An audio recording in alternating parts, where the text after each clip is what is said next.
उत्तर प्रदेश की सियासत की हॉट सीट माने जाने वाली जौनपुर से बीजेपी उम्मीदवार कृपाशंकर सिंह को चुनावी मैदान में उतारा, जहां उनकी लड़ाई बीएसपी के श्याम सिंह यादव और एसपी की टिकट पर चुनाव लड़ने वाले बाबू सिंह कुशवाहा से होगी। जौनपुर सीट पर चुनाव से पहले एक बड़ा सियासी खेल देखने को मिला। बाहुबली नेता धनंजय सिंह की पत्नी श्रीकला सिंह को बसपा ने टिकट कटने से वो नाराज हैं और जिनके बाद धनंजय सिंह ने बीजेपी को समर्थन देने का ऐलान कर दिया।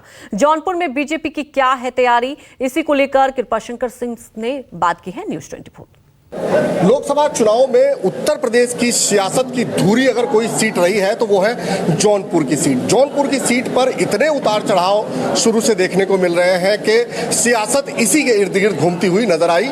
बीजेपी के उम्मीदवार कृपाशंकर सिंह हमारे साथ में मौजूद हैं। कई चीजें हुई शुरू से लेकर अब तक, उन्हीं से बात करते हैं। जिस तरह से पहले एक तो उम्मीदवारी को लेकर सवाल आया था और ठाकुरों के वोट बंटवारे को लेकर, अब चूंकि धनंजय सिंह ने कल ऐलान कर दिया है भाई भाजपा को समर्थन करो, तो कितना रिलैक्स महसूस कर रहे हैं? भारतीय जनता पार्टी ने मुझे 2 तारीख को जौनपुर 73 लोकसभा प्रत्याशी घोषित किया। 4 मार्च को मैं जौनपुर आया। जौनपुर आने के बाद भारतीय जनता पार्टी के कार्यकर्ता, जवाबदार लोग बाबुलपुर हवाई अड्डे से कितनी गाड़ियां थी मैं गिन नहीं सकता, कितने हजार लोग थे मुझे पता नहीं, लेकिन वहां उतरने के बाद बाबतपुर से ज़्यादा 40 मिनट लगता है जौनपुर आने में, 5 घंटा लगा। आप समझ सकते हैं कि जौनपुर वालों का प्यार कितना मिला होगा। उसके बाद में विधानसभा वाइज संगठन के साथ हर विधानसभा में जाने लगा। हमारे बड़े भाजपा के सीनियर लीडर, पूर्व विधायक शाहगंज के बाकीलाल सोनकर जी मेरे साथ खड़े हैं।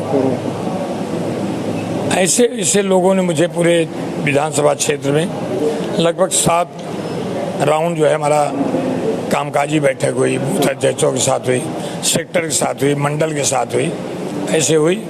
और फिर इसके बाद जगह जगह हमारा चौपाल शुरू हुआ।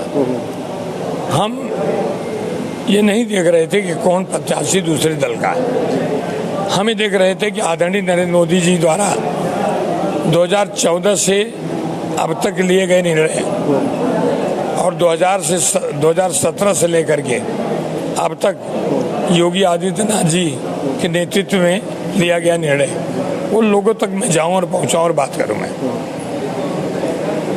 लेकिन लड़ाई कुछ तो आसान हुई होगी। अब मैं फिर कह रहा हूं कि आदरणीय नरेंद्र मोदी जी के नेतृत्व का विचार, ये देश आदरणीय नरेंद्र मोदी जी के उस नारे के साथ चल रहा है कि अब की बार 400 पार। क्यों?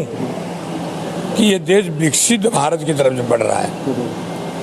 आज भी हमारा इकोनॉमिक ग्रोथ देश का पूरे विश्व में 5वें नंबर पे हमें है और आत्मनिर्भर भारत होना चाहिए। लेकिन कृपा जी, यूपी में जातिगत सियासत बहुत काम करती है और जिस तरह से अगर वोटों का ताना बाना हम देखें जौनपुर के अंदर, चाहे ब्राह्मण वोट हो चाहे मुस्लिम वोट हो, तो आपको कैसा लगता है, कहाँ चुनौती लग रही है या फिर किस तरह की कंडीशन दिखाई दे रही है आपको? मैंने फिर कह रहा हूँ कि आदरणीय नरेंद्र मोदी जी का नेतृत्व, आप 2014 का पहले का भारत दिखा दीजिए लोगों को, 2014 के बाद का भारत दिखा दीजिए, 2017 के पहले उत्तर प्रदेश दिखा दीजिए, 2017 के बाद का उत्तर प्रदेश दिखा दीजिए, तय हो जाएगा क्या हो रहा है। दोनों कैंडिडेट में से कोई है चुनौती, चाहे बाबू सिंह कुशवाहा या श्याम सिंह यादव की बात करें?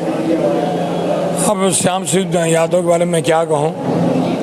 एक पत्रकार ने बसपा के कोऑर्डिनेटर से पूछा कि आपका उम्मीदवार कौन होगा, उनका क्या जवाब था, फिर वही दिल लाया हूँ। यानी 5 साल में एक सांसद अपने क्षेत्र में न जाना, कुछ नहीं करना और फिर से उम्मीदवार बन गया ना, ये तो मैं पहली बार देख रहा हूँ। बाबू सिंह कुशवाहा, अब मैं क्या बताऊँ उनके बारे में, पहले क्या थे, पहले क्या करते थे, अभी क्या करें, क्या कर रहे हैं, क्या क्या समाजवादी पार्टी को जौनपुर में कोई नहीं मिला। कृपाशंकर सिंह के लिए जौनपुर कितनी अहमियत रखता है और क्या क्या उनकी अपनी प्राथमिकताएं होंगी सांसद बनने के बाद? जौनपुर जो है टैलेंट का मतलब जौनपुर है। यहाँ सबसे ज़्यादा IAS, IPS, PCS अधिकारी जौनपुर से हुए हैं। यहाँ पर कोई केंद्रीय विश्वविद्यालय नहीं है।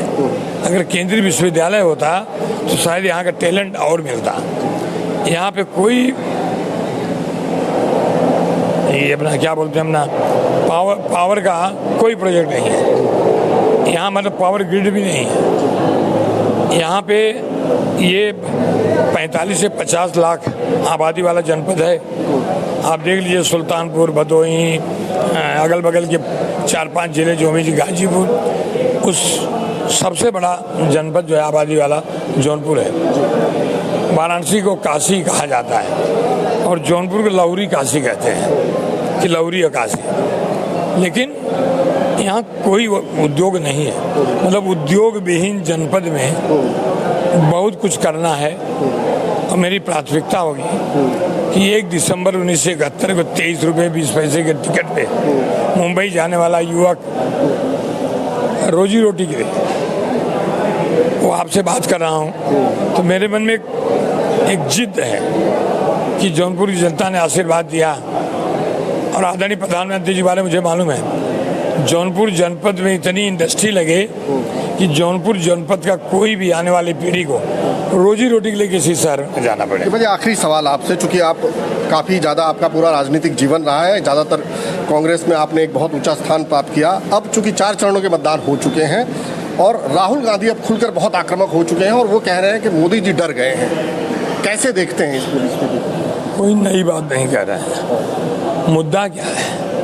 आप विरोध करते कि नरेंद्र मोदी जी के नेतृत्व में भारत में नहीं हुआ।